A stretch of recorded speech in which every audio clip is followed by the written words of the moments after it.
बायोस्टैटिस्टिक के पहले लेक्चर में हमने स्टैटिस्टिक का इंट्रोडक्शन और इसमें जो बेसिक टर्म यूज़ हो रही थी उनको हमने डिस्क्राइब किया था। आज इस सेकंड लेक्चर में हमने क्लासिफिकेशन, टेबुलेशन और मेजर ऑफ सेंट्रल टेंडेंसी को डिस्कस करना है। तो सबसे पहले क्लासिफिकेशन का एक जो लफ्ज़ इस्तेमाल हो रहा है यहाँ पे, इसको डिस्क्राइब करेंगे कि क्लासिफिकेशन क्या है, क्लासिफिकेशन की डेफिनेशन क्या है। तो क्लासिफिकेशन की डेफिनेशन में the process of arranging the data into groups according some common qualities, एक डेटे को ग्रुप्स के अंदर तरतीब दे देना किसी ख़ास क्वालिटी की बेस पे। अब ये जो क्लासिफिकेशन है, ये क्लासिफिकेशन वन वे भी हो सकती है और टू वे भी हो सकती है, या इससे ज़्यादा को मैनी वे क्लासिफिकेशन कहेंगे। अब एक क्वालिटी या एक ख़ासियत की बुनियाद पर जब डेटे को अरेंज कर रहे हैं ग्रुप्स में तो इसको वन वे कहेंगे। अगर एक से ज़्यादा आ जाए हमारे पास, दो मरतबा अगर हम क्लासीफाई इसको कर रहे हैं तो इसको टू वे क्लासिफिकेशन कहेंगे। अगर दो से ज़्यादा क्वालिटी की बेस पे हम अगर डेटे को अरेंज कर रहे हैं ग्रुप्स में तो इसको मैनी वे क्लासिफिकेशन कहेंगे। इसके बाद जो टर्म यूज़ होती है वो है टेबुलेशन की। टेबुलेशन में ये है कि the process of arranging the data into rose and column, किसी डेटे को रो और कॉलम के अंदर डिस्ट्रीब्यूट कर देना, उसको अरेंज कर देना, इसको टेबुलेशन का नाम देते हैं। ये टेबल से निकला है। टेबल के अंदर हमारे पास कॉलम भी होते हैं और रो भी होते हैं। किसी डेटे को रो वाइज और कॉलम वाइज डिस्ट्रीब्यूट कर देना, इसको कहते हैं टेबुलेशन। ये टेबल से अखज़ किया गया है। इसके बाद है वर्ड्स हमारे पास फ्रीक्वेंसी। फ्रीक्वेंसी क्या चीज़ है? फ्रीक्वेंसी ये है कि एक वैल्यू डेटे के अंदर कितनी मरतबा रिपीट हो रही है। किसी वैल्यू की डेटे के अंदर रेपिटिशन जो है उसको हम फ्रीक्वेंसी का नाम देंगे। अब इसकी जो डेफिनेशन बनेगी उसको हम ये कहेंगे कि how many time A value repeat in the data, एक वैल्यू डेटा के अंदर कितनी मरतबा रिपीट हो रही है, इसको कहेंगे फ्रीक्वेंसी ऑफ द डाटा। या एक वैल्यू की फ्रीक्वेंसी मतलब फॉर एग्ज़ाम्पल हमारे पास एक क्लास में टेस्ट लिया गया है, बायोस्टैटिस्टिक का टेस्ट था, तो उसके अंदर 50 मार्क्स में से जो 45 मार्क्स गेन करने वाले स्टूडेंट हैं उनकी तादाद 5 है। तो अब 45 मार्क्स के सामने हम 5 लिखेंगे। ये जो 5 है हमारे पास, ये फ्रीक्वेंसी है। किस चीज़ की फ्रीक्वेंसी? 45 मार्क्स लेने वाले स्टूडेंट की जो फ्रीक्वेंसी है वो 5 है। How many time A value repeat in the data, एक वैल्यू डेटे के अंदर कितनी मरतबा रिपीट हो रही है, इसको कहते हैं फ्रीक्वेंसी। इसके बाद आता है फ्रीक्वेंसी डिस्ट्रीब्यूशन।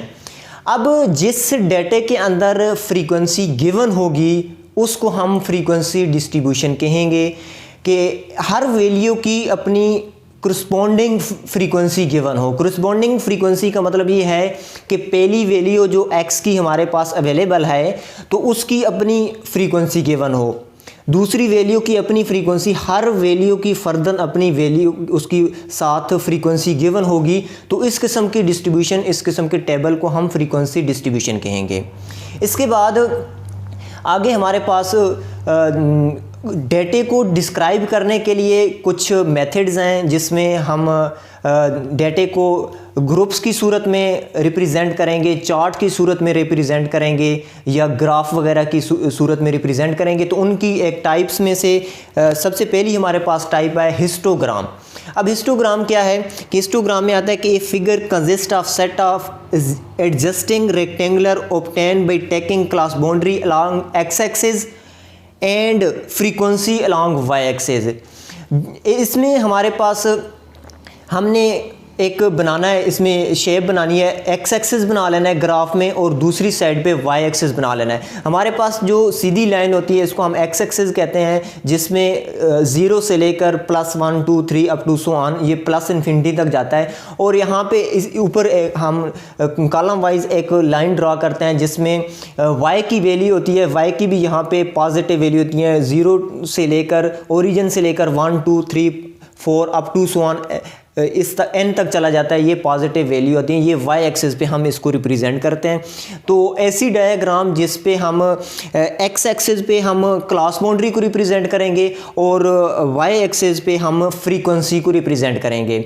ऐसा डाटा जिसमें हमारे पास क्लास बाउंड्री भी होंगी, क्लास बाउंड्री भी गिवन होंगी और इसके साथ फ्रीक्वेंसी का कॉलम भी गिवन होगा। फ्रीक्वेंसी को हमने y एक्सिस पे रिप्रेजेंट करना है और जो क्लास बाउंड्री होगी उसको x एक्सिस पे रिप्रेजेंट करना है और उसको उनके दोनों के पॉइंट को हमने मैच करके जो डायग्राम बनानी है इसको हिस्टोग्राम कहते हैं। इसके बाद आ जाता है फ्रीक्वेंसी पेलागोन। ये भी हमारे पास एक चार्ट या डायग्राम की एक टाइप है।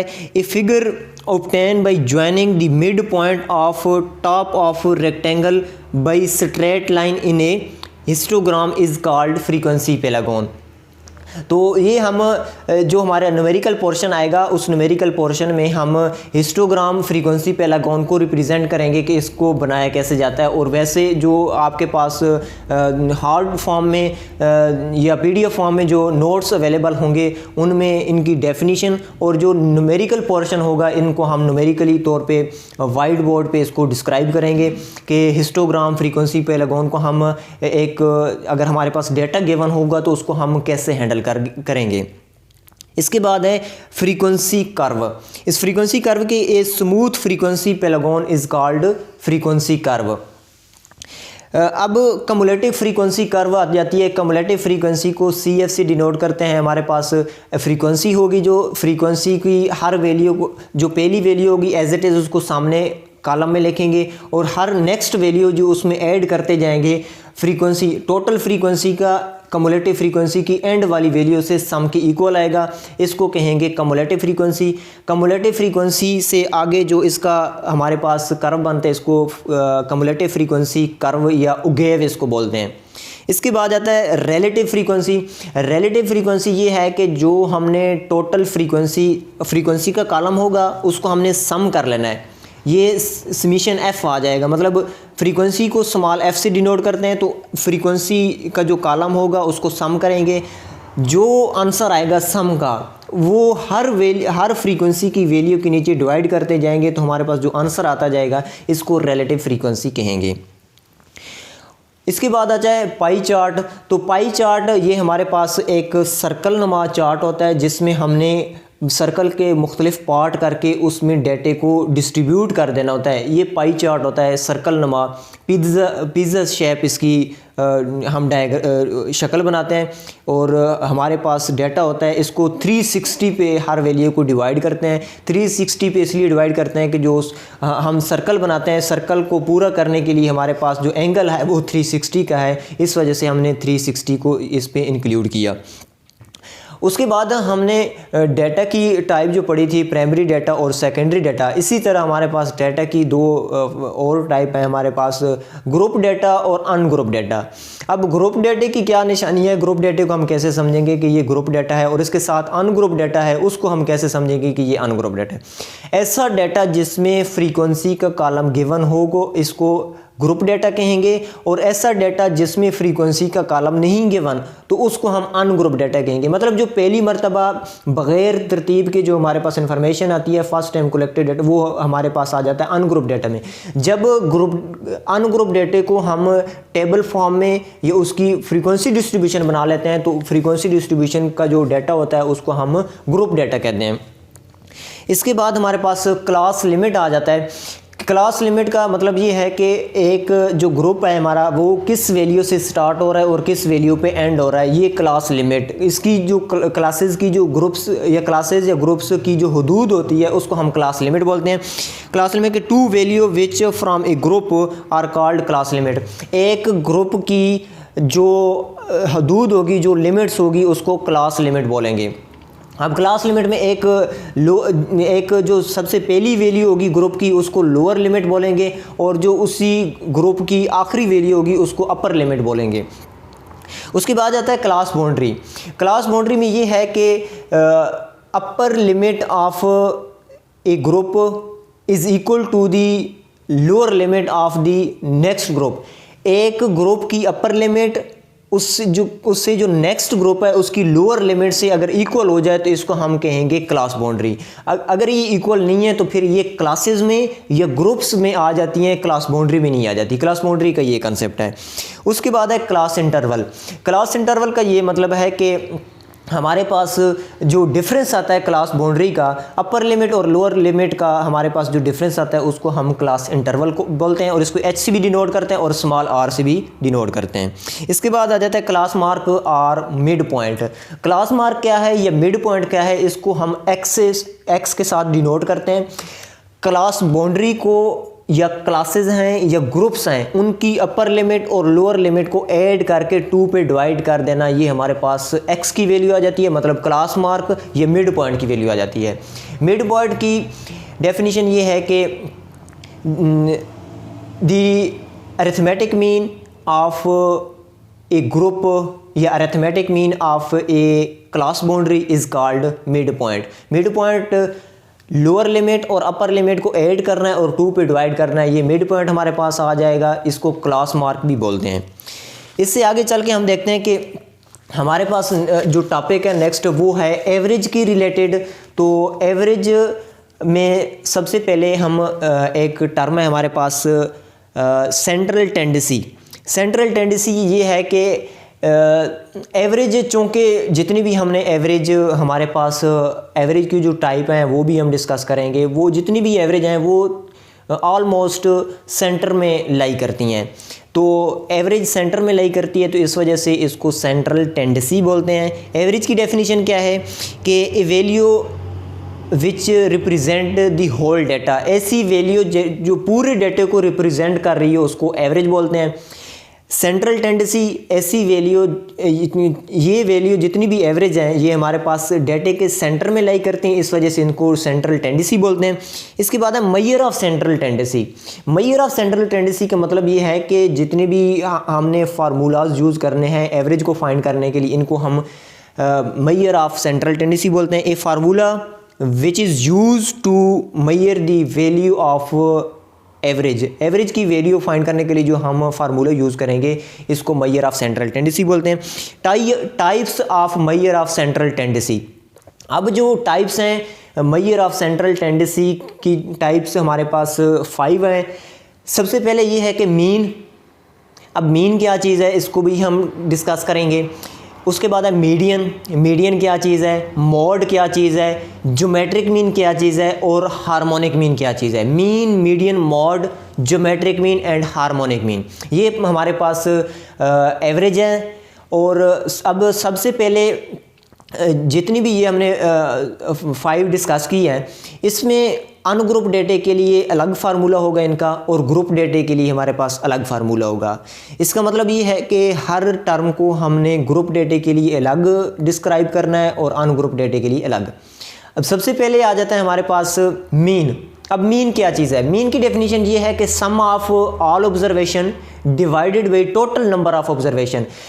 जितनी भी वैल्यू होंगी हमारे पास उनको हमने सम आउट करना है और उनकी जो तादाद होगी उसको नीचे डिवाइड कर देना है, ये हमारे पास आ जाएगा मीन। मीन को हम अरिथमेटिक मीन भी बोलते हैं और इसको एक्स बार से डिनोट करते हैं, मतलब एक्स लेकर उसके ऊपर लाइन लगा देते हैं, इसको एक्स बार बोलते हैं। और इसको ए एम से भी डिनोट करते हैं, इसको ए एम बोलते हैं अरिथमेटिक मीन। मीन की definition sum of all observation divided by total number of observation, ये मीन हो गया। अब ये अनग्रुप डेटे के लिए ऐसे ही करेंगे। जब ग्रुप डेटा आ जाएगा, ग्रुप डेटे का मतलब ये कि ऐसा डेटा जिसमें फ्रीक्वेंसी का कॉलम गिवन हो, इसको हम ग्रुप डेटा कहेंगे। अब ग्रुप डेटे के लिए इसका जो फार्मूला है या इसका प्रोसीजर वो हम न्यूमेरिकल पोर्शन में करेंगे। इसके बाद हम चलते हैं मीन के बाद मीडियन पे। अब मीडियन क्या चीज़ है? मीडियन डेटे की जो भी डेटा है हमारे पास उसको सबसे पहले हम अरेंज करेंगे। तो हम ये कहेंगे कि median is a single value which divide the data into 2 equal part. Median एक सिंगल वैल्यू होती है जो डेटे को 2 बराबर हिस्सों में डिवाइड कर देती है, इसको हम मीडियन बोलते हैं। अब मीडियन फाइंड करने के लिए सबसे पहला काम ये करेंगे कि हमने डेटे को तरतीब दे देनी है, असेंडिंग आर्डर में या डिसेंडिंग आर्डर में। मतलब ये है कि छोटे से बड़े तक हम तरतीब देंगे या बड़े से छोटी वैल्यू तक हम तरतीब देंगे। तरतीब देने के बाद जो डेटे की दरमियान में वैल्यू लाई कर रही है उसको हम मीडियन का नाम देंगे। अब मीडियन की डेफिनेशन दोबारा रिपीट कर रहा हूँ कि median is a single value. Median मतलब जिस डेटा का भी आप मीडियन फाइंड करेंगे उसका एक आंसर आएगा। Median is a single value which divide the data into two equal part, जो डेटे को दो बराबर हिस्सों में डिवाइड करती है, ये मीडियन। अब मीडियन के लिए जो ग्रुप डेटे के लिए जो फार्मूला है वो हम न्यूमेरिकल पोर्शन में डिस्कस करेंगे उसको। इसके बाद आ जाता है हमारे पास मोड। मोड क्या चीज़ है? मोड का ये कंसेप्ट है कि most repeated value in the data, कि रिपीटेड का लफ्ज़ नहीं है, मोस्ट रिपीटेड मतलब डेटे के अंदर जो वैल्यू ज़्यादा मरतबा रिपीट हो रही है। अब एक वैल्यू है वो 3 टाइम रिपीट हो रही है और इसके अलावा एक वैल्यू हमारे पास वो 4 टाइम रिपीट हो रही है। अब एक वैल्यू जो 3 टाइम रिपीट हो रही है, रिपीट का लफ्ज़ नहीं है, मोस्ट रिपीटेड मतलब जो 4 टाइम रिपीट हो रही है, सबसे ज़्यादा टाइम जो रिपीट वैल्यू हो रही है उसको हम मोड का नाम देंगे। अब ये कंसेप्ट तो अनग्रुप डेटे के लिए है। ग्रुप डेटे के लिए इसका अपना एक मैथमेटिकली फार्मूला है, वो फार्मूला यूज़ करके हम ग्रुप डेटे का भी मोड फाइंड करेंगे। लेकिन डेफिनेशन की हद तक अगर हम इसकी बात करें तो most repeated value of the data is called mode. Mode के बाद हम आ जाते हैं मीन, मीडियन, मॉड के बाद हमारे पास है ज्योमेट्रिक मीन। अब ज्योमेट्रिक मीन क्या है कि हमारे पास जितनी भी ऑब्जर्वेशन हैं, ऑब्जर्वेशन को हमने मल्टीप्लाई करना है, मल्टीप्लाई करके इनकी पावर 1/n ले लेना है। मल्टीप्लाई करना है मतलब फॉर एग्जांपल हमारे पास 2 ऑब्जर्वेशन है, 2 वैल्यू हैं, दोनों वैल्यू को हमने मल्टीप्लाई किया। मल्टीप्लाई करने के बाद इनकी जो पावर लेनी है वो 1/2 लेनी है। क्यों 2 कहाँ से आया? जो हमारे पास ऑब्जर्वेशन की तादाद है, नंबर ऑफ ऑब्जर्वेशन, जितनी ऑब्जर्वेशन है उनको हमने मल्टीप्लाई करना है और उनकी पावर 1/n लगा देनी, n जितनी ऑब्जर्वेशन है। इसके बाद हम आ जाते हैं हार्मोनिक मीन पे। हार्मोनिक मीन क्या है कि नंबर ऑफ ऑब्जर्वेशन आपने ऊपर रखनी है और जो आपने नीचे डिवाइड करना है वो हर वैल्यू का रेसिप्रोकल लेके उनका सम कर लेना है। फॉर एग्जांपल हमारे पास x का कॉलम है, x ऑब्जर्वेशन है, हमने सारी वैल्यू का रेसिप्रोकल ले लेना है। इसमें ये करना है कि मतलब हमारे पास x की पहली वैल्यू 4 आए तो हमने 1/x फाइंड करना है, तो 1/x की पहली वैल्यू 4 के सामने 1/4 आ जाएगा। सारी वैल्यू का हमने रेसिप्रोकल लेना है, रेसिप्रोकल लेने के बाद सम आउट कर लेना है, सम आउट करने के बाद ये जो आंसर आएगा इसको n वैल्यू के नीचे डिवाइड कर लेंगे। n का मतलब ये है कि जितनी वैल्यू की तादाद है उसको ऊपर रखेंगे और इनका रेसिप्रोकल का सम नीचे डिवाइड कर दें। ये हमारे पास हार्मोनिक मीन है। इससे आगे हम चलें तो हमारे पास टर्म आ जाती है क्वालिटी ऑफ गुड एवरेज। अब जितनी भी हमने 5 एवरेज हमने डिस्कस की है, mean, median, mod, geometric mean और हार्मोनिक मीन, ये सारी एवरेजेस हैं। तो इन एवरेज में से हमें कैसे पता चलेगा कि ये एक डेटा है, इस डेटे के लिए मीन क्यों हमने लगाना है, मीडियन क्यों लगाना है, मॉड क्यों लगाना है, ज्योमेट्रिक मीन क्यों यूज़ करना है या हार्मोनिक मीन यहाँ पे क्यों इस्तेमाल कर रहे हैं। इसके लिए गुड एवरेज जो होगी उसकी हमने क्वालिटीज़ या उसकी जो खुसूसियात हैं उनको हमने डिस्कस करना है कि गुड एवरेज की क्वालिटीज़ कौन कौन सी हैं। सबसे पहले है कि it has a mathematically formula. जो भी एवरेज गुड एवरेज की बात हो रही है वो गुड एवरेज होगी जिसका अपना मैथमेटिकली फार्मूला है। अब वैसे हमने 5 डिस्क्राइब किए हैं तो इनका अनुग्रुप डेटे के लिए भी फार्मूला है मैथमेटिकली और ग्रुप डेटे के लिए मैथमेटिकली फार्मूला है। तो गुड एवरेज की ये खुसूसियत में है कि उसके लिए अपना एक मैथमेटिकली फार्मूला है। उसके बाद है कि it is easy to calculate and understand. Good average की ये क्वालिटी में है कि गुड एवरेज कैलकुलेट करने में हमें आसानी होती है और उसको समझने में आसानी होती है। जितनी भी हमने डिस्क्राइब की हैं ये हम इसको समझ भी आसानी से सकते हैं और इनको डिस्क्राइब करने के लिए इनकी कैलकुलेशन भी ईज़िली हो जाती है। इसके बाद आ जाता है थर्ड पॉइंट के it is based on all observation. अब जो मीन है हमारे पास अरिथमेटिक मीन, ये तो ऑल ऑब्जर्वेशन पे बेस करती है। अगर मीडियन को देखा जाए तो ये तकरीबन जो मिडिल वैल्यू होती हैं 1-2 उस पे डिपेंड करता है। तो मीडियन ऑल ऑब्जर्वेशन पे डिपेंड नहीं करता। जो मीन है, मीन में चूँकि हर वैल्यू यूज़ होती है इस वजह से हम कहते हैं कि ये गुड एवरेज में आ जाती है। गुड एवरेज की क्वालिटी का तीसरा पॉइंट जो है कि it is based on all observation. ये डेटे की हर वैल्यू को डिस्टर्ब करती है, मतलब डेटे की हर वैल्यू गुड एवरेज में यूज़ होती है। इसके बाद फोर्थ पॉइंट इसका यह है कि it is not affected by extreme value. Good average की क्वालिटी ये भी है कि वो अगर बहुत बड़ी वैल्यू है तो उसको भी डिस्टर्ब नहीं करी, इंक्लूड होगी लेकिन बहुत ज़्यादा उससे अफेक्ट नहीं होगा। और सबसे छोटी वैल्यू भी है वो भी इंक्लूड तो होगी लेकिन वो डेटे को ज़्यादा उस तरह से असरअंदोज़ नहीं होगी। एक्सट्रीम वैल्यू का मतलब ये है कि बहुत बड़ी वैल्यू या बहुत छोटी वैल्यू ये डेटे को या इससे जो हम एवरेज फाइंड करेंगे उसको ज़्यादातर डिस्टर्ब नहीं करेगी, ये भी गुड एवरेज में आ जाती है।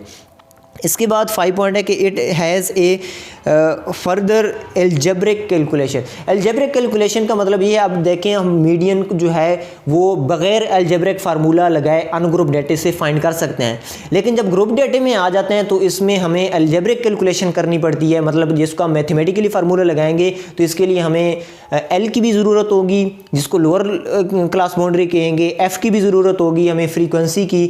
इसी तरह जब इसका हम फार्मूला कंप्लीट करेंगे तो हमें मैथमेटिकली कैलकुलेशन की ज़रूरत होगी। तो जो गुड एवरेज है इसमें मैथमेटिकली कैलकुलेशन की ज़रूरत होती है।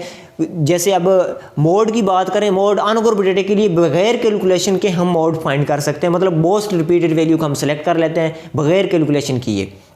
तो ये हमारे पास मेजर ऑफ सेंट्रल टेंडेंसी और टेबुलेशन का जो टॉपिक था ये कवर हो गया।